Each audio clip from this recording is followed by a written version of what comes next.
کہنے لگے آپ میری گاڑی میں بیٹھ جائیں. میں ان کی گاڑی میں بیٹھ گیا.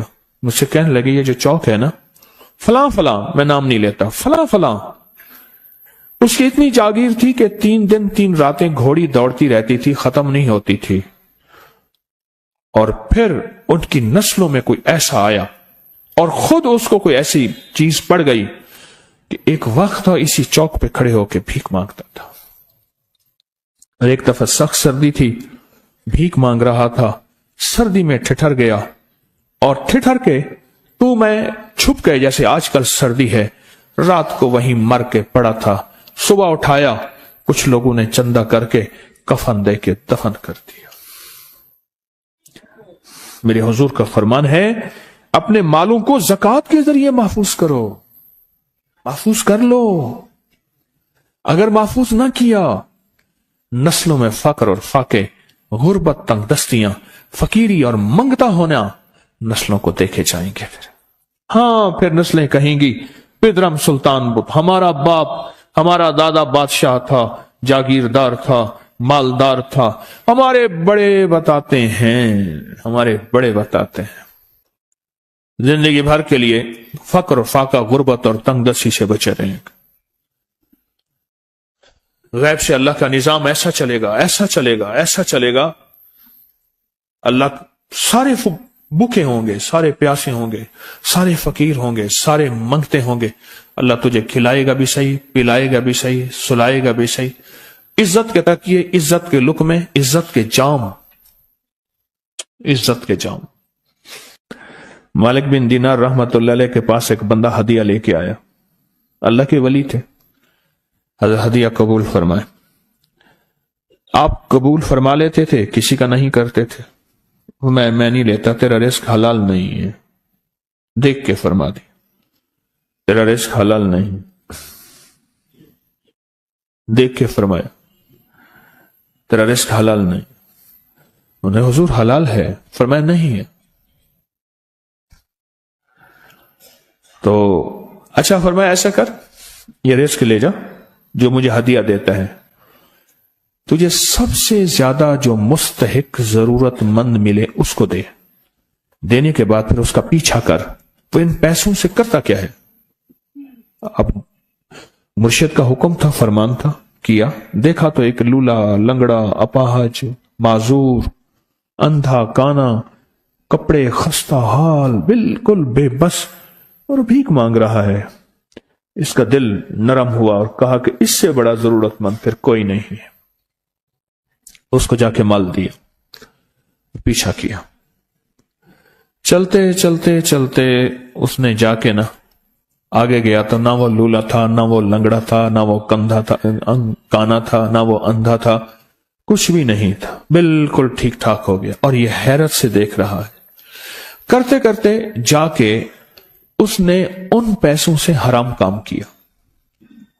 خاموشی سے آ گئے.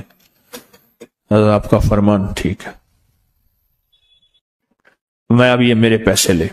یہ جا کے نا کسی ایسے بندے کو دے جو تجھے سب سے زیادہ مالدار نظر آتا ہو، خوشحال نظر آتا ہو، بہترین نظر آتا ہو.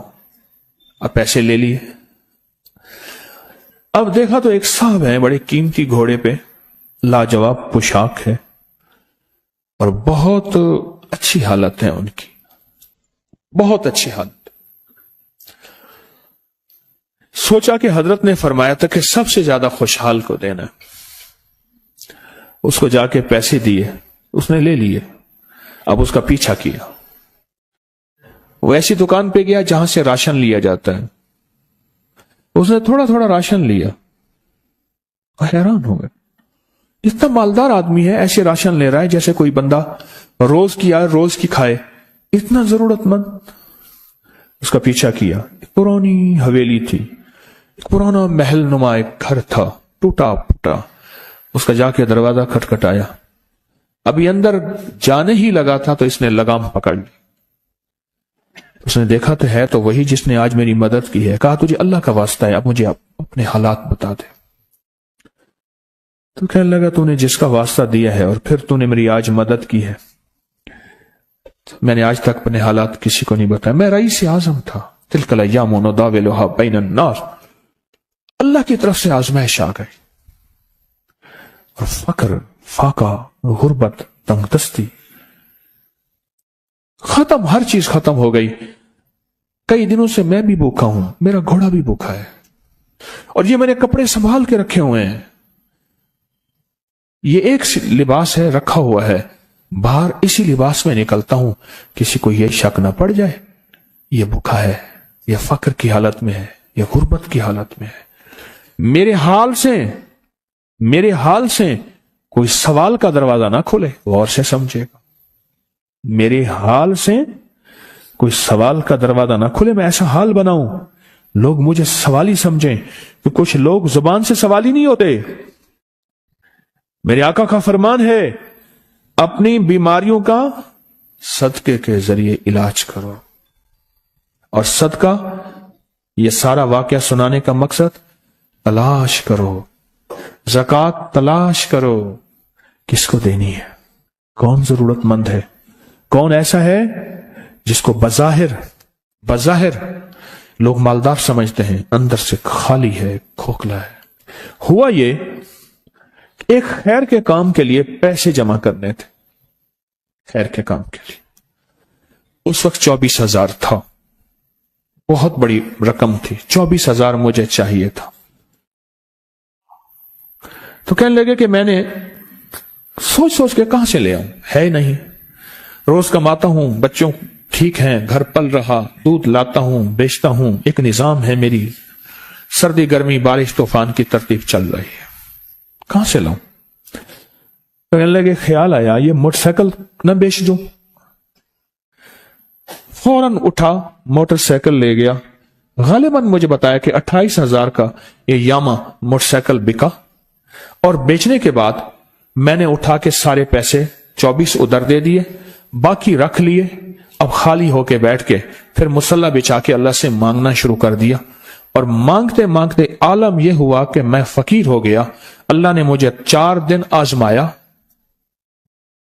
اس نے الفاظ جو استعمال کیے نا، پنجابی کا لفظ، وہ اللہ نے نا 4 دن منو دب کے رکھا. ہاں، لاہور کی پنجابی اور فیصل آباد کی پنجابی میں بڑا فرق ہے. فیصل آباد کی پنجابی خالص سکھوں والی پنجابی ہے، لاہور کی پنجابی میں بڑا فرق ہے. دب کے رکھا. تھوڑا سا آزمائش آتی ہے، اللہ دیکھتا ہے کچا ہے یا پکا ہے. کہا بس. اس کے بعد میں نے اللہ سے کہا، اللہ، طارق بن زیاد نے ساری کشتیاں جلا دی تھیں، اور کہا کہو اب بتاؤ اپنی فوجوں کو کہاں بھاگو گے، ادھر بھی موت ہے ادھر بھی موت ہے، پھر لڑتے لڑتے مر جاؤ. پیچھے سمندر کی موت، ٹھیک، اور آگے دشمن کی موت ہے. کشتیاں ساری آگ لگوا دی. آپ کرو، بولو کیا کرو گے، بولو کیا کرو گے.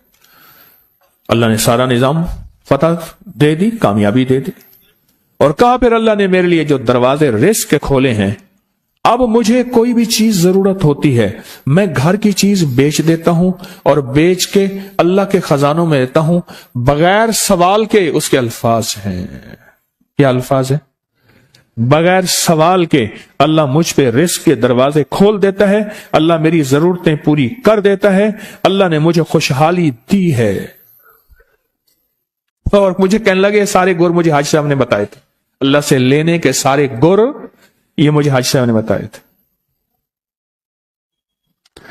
تو آپ کو ایک لفظ کہہ رہا ہوں، جس کو بھی دیکھیں گے کہ اس کی نسل در نسل، نسل در نسل رزق کے دروازے ہیں، تو وہ کھلیں گے صرف دینے کے نام پہ،